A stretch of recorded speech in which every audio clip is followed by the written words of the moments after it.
quelle heure là? Il n'est pas 10 heures? Non. C'est bizarre. Parce que il n'y a personne. Where ba they at? Pourquoi c'est bien aujourd'hui? Bawi, sa'yo, Jodwi. Nandito kami sa Parc d'Exposition Cholet, La Meilleure. Papasok kami sa loob nito para makita ang mga puppies. Ayan, nakita namin ang dami mga puppies at mga dogs. Panoorin nyo na lang ang video nito.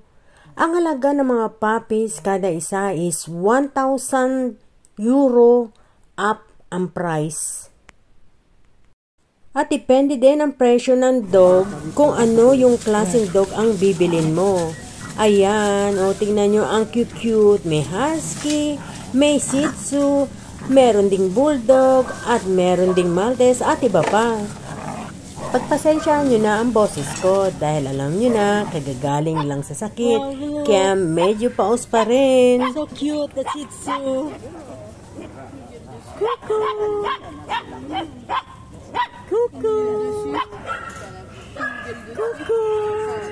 Oh, Tominho!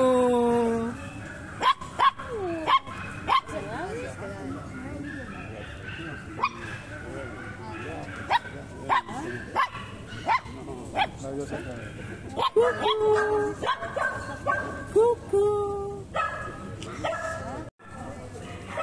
Cuckoo!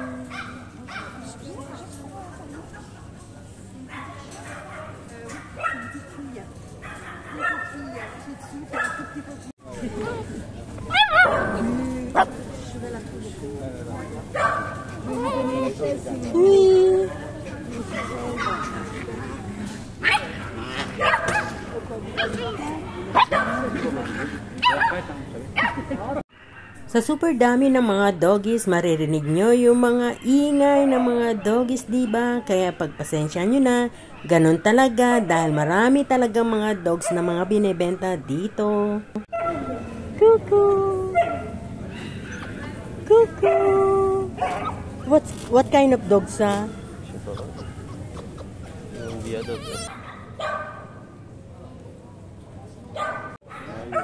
Yung ibang mga doggies tulog, siguro napagod sa biyahe dahil malayo din ang mga pinanggalingan ng mga asong ito. Higit sa 10 to 12 hours ang biyahe nila.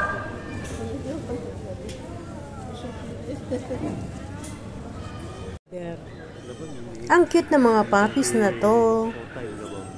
Nakakalula ang mga presyo ng mga puppies at mga dogs dito. Pero kumpleto naman sila ng papel at vaccine at meron ding chips bawat isang mga dog.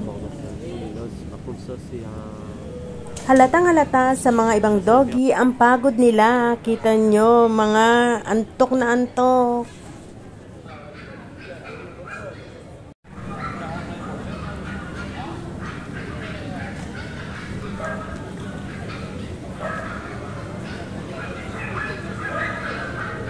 Diba ang dami mga dogs at puppies? Naririnig nyo naman ang kahol ng mga doggies at puppies.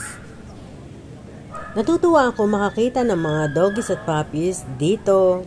Ang entrance is 7 euro bawat isang tao. Carry lang yan dahil ang dami mo namang makikita mga doggies at puppies. Pero yung iba, bawal videohan or picturean dahil na-stress daw yung mga doggies.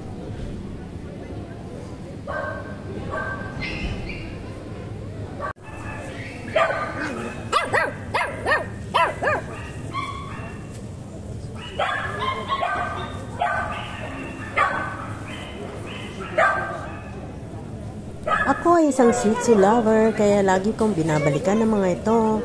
Kaso puro lalaki, sayang walang babae. May nakauna na, isa lang ang babae na benta na agad.